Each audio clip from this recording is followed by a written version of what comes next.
Salut la team, j'espère que vous allez bien, que vous portez bien. Aujourd'hui, nous allons voir une vidéo de Koulibaly Kubière.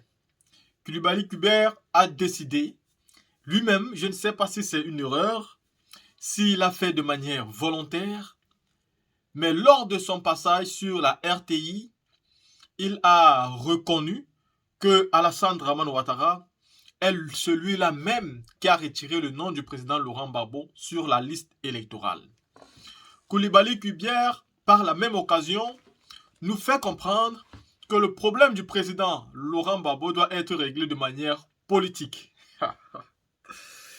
Il y a quelque chose dans cette situation politique et le règlement des problèmes de manière politique qui me fait beaucoup rigoler. Voyez-vous, les gens d'en face aiment parler de régler les problèmes de manière politique. Ils aiment demander qu'on les règle de manière politique. Voilà quelqu'un que vous accusez d'avoir braqué une banque. Voilà votre braqueur devant vous. Voilà quelqu'un qui est considéré, selon vous, comme quelqu'un qui a cassé une banque et a dérobé de l'argent, mais des sommes vraiment importantes. Vous êtes face à cette personne que vous dites avoir condamnée de manière légale. Cette personne rentre dans son pays. Il fait les tours devant vous, mais vous ne l'arrêtez pas. Cette personne va rencontrer votre président. Vous ne l'arrêtez pas. Cette personne fait des sorties officielles. Vous ne l'arrêtez pas. Il crée son parti politique. Vous ne l'arrêtez pas. Il invite votre parti dans son congrès politique. Vous ne l'arrêtez pas. Et un bon jour, quand il inscrit son nom sur la liste électorale pour pouvoir voter, parce que c'est d'abord le premier point qui est important.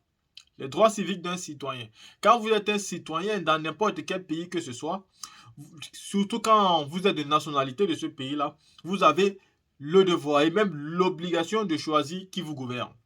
Il y a beaucoup de citoyens qui ne savent pas que le vote a un devoir et que c'est même obligatoire dans certains pays. Et quand vous ne votez pas, c'est-à-dire quand vous ne choisissez pas celui qui va vous gouverner durant les 5 prochaines années, vous subissez une politique dont vous n'avez pas choisi. Et donc, quand on décide de vous retirer votre droit, ce qui est considéré comme votre devoir citoyen, cela est très mauvais. Et on ne peut pas le faire aux individus comme bon nous semble. Et surtout pas à un président Laurent Gbagbo. On ne parle pas d'un individu lambda. Quand déjà même on sait que même les individus lambda ne doivent pas recevoir ce genre de sort. Mais là on parle d'un ancien président de la République. Quand je dis que le RHDP manque d'élégance, manque de savoir-faire. Ils ont une façon de gérer la politique comme les chefs de village paysans là. C'est-à-dire qu'ils pensent encore que leur parole est bénie. Et que quand eux ils parlent, nous devons être bénis, oui, oui, sans toutefois protester. La team écoutant ici Koulibaly Kubière, qui lui-même ne se rend pas compte de ce qu'il est en train de dire. Pour moi, ce sont des failles très importantes. Écoutez.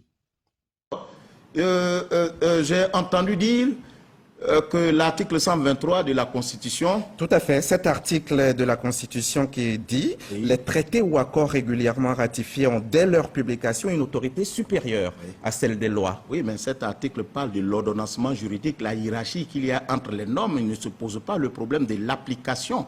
Ce dont il est question, c'est de l'application d'une décision émanant d'un protocole d'accord. Parce que le protocole institue la Cour et la Cour a pris une décision qui est contraire. Donc il s'agit de l'application de la décision de la Cour. Il ne s'agit pas du protocole, sinon il n'y a point de doute là-dessus. Le protocole se trouve dans l'ordonnancement juridique au niveau le plus haut. Parce que, conformément à l'article 123, les accords et traités ont une autorité supérieure à celle des lois dès lors qu'elles sont ratifiées. Donc il n'y a pas de souci là-dessus. Mais ce dont il est question, c'est l'application de la décision de la Cour qui est l'émanation du protocole. Est-ce que cette disposition peut s'appliquer? Oui, elle peut s'appliquer à condition que l'État prenne des mesures nationales pour domestiquer cette décision qui vient contredire nos normes internes. C'est ce qu'on appelle le droit positif. C'est à l'État donc de le faire. Est-ce que la CEI qui est... Alors c'est là que j'allais conclure pour dire que la CEI, jusqu'à preuve du contraire, n'a pas reçu de la part de l'État toute décision lui enjoignant d'exécuter cette décision. Est-ce que la CEI, vous qui êtes garant de la stabilité, de la bonne marche des élections, le bon déroulement des élections, est-ce que vous ne pouvez pas faire le pas vers l'État Pour faire quoi? Pour en parler, justement, vu que ça fait beaucoup polémique, ça fait débat, est-ce que vous pouvez leur poser la question pour qu'ils vous disent quelque chose au moins? Non, pourquoi vous voulez que j'aille voir l'État? C'est l'État qui s'est engagé à être membre du protocole, à être partie au protocole. Donc l'État, conformément à l'article 30 qui dit quoi? Les États partis au présent protocole s'engagent à se conformer à la décision rendue par la Cour et en assurer l'exécution. Pourquoi vous voulez que j'aille demander à l'État d'exécuter sa décision? Tout à fait, mais il y a aussi l'article 31 de la Cour africaine donc, qui stipule que quand l'État ne s'exécute pas, il y a d'ailleurs un rapport qui est fait en particulier des cas où l'État n'aura pas exécuté la décision de la Cour. Oui, alors quand, en fait, il n'y a pas de moyen de coercition vis-à-vis de l'État. Tout à fait.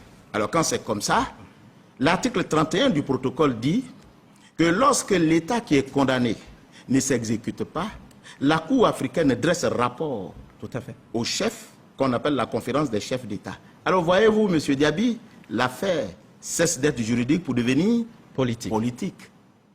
C'est ça que j'ai dit aux uns et aux autres. Donc cette situation peut être réglée de façon politique. Mais c'est pour cette raison que la Cour, face à son impuissance en ce qui concerne l'exécution de la décision qu'elle a rendue, rend compte aux chefs d'État qui l'ont créée pour dire, bon, voilà la situation. Et les chefs d'État, politiquement, vont régler cette situation. Alors pourquoi alors on prend la commission électorale en grippe? Nous, on n'a rien à voir dans ça. Tout à fait. On n'est pas parti à ce protocole. Après avoir écouté Coulibaly Kubien, nous convenons, on ne peut pas demander un arrangement politique à un braqueur. Vous ne pouvez pas demander des arrangements à un casseur. Imaginez-vous, quelqu'un qui casse une banque, il braque des milliards. Et vous vous demandez qu'il y ait un arrangement politique. La première des choses qu'il faut faire à celui qui a cassé et braqué la banque, il faut l'arrêter. Il faut juger la personne et il faut récupérer l'argent. C'est quoi le problème? Si un braqueur est là, vous n'allez pas tout seulement dire on t'a jugé, on t'a condamné, tu vas en prison pour 20 ans. Vous ne cherchez pas à récupérer l'argent qu'il a volé. On parle quand même de beaucoup de milliards. Vous ne cherchez pas à récupérer l'argent qu'il a volé et même, si c'est un vrai braqueur, pourquoi on va arranger ça de manière politique? Si c'est un vrai braqueur, pourquoi arranger son problème de manière politique? Déjà en disant qu'il faut régler ce problème politiquement, ça prouve que ce problème n'existe pas. Parce qu'un vrai problème juridique, on n'a pas besoin de faire des négociations politiques. Si tu l'as fait et que la justice le reconnaît, on n'a même pas besoin de le dire. Mais pourquoi vous énumérez ce fait-là?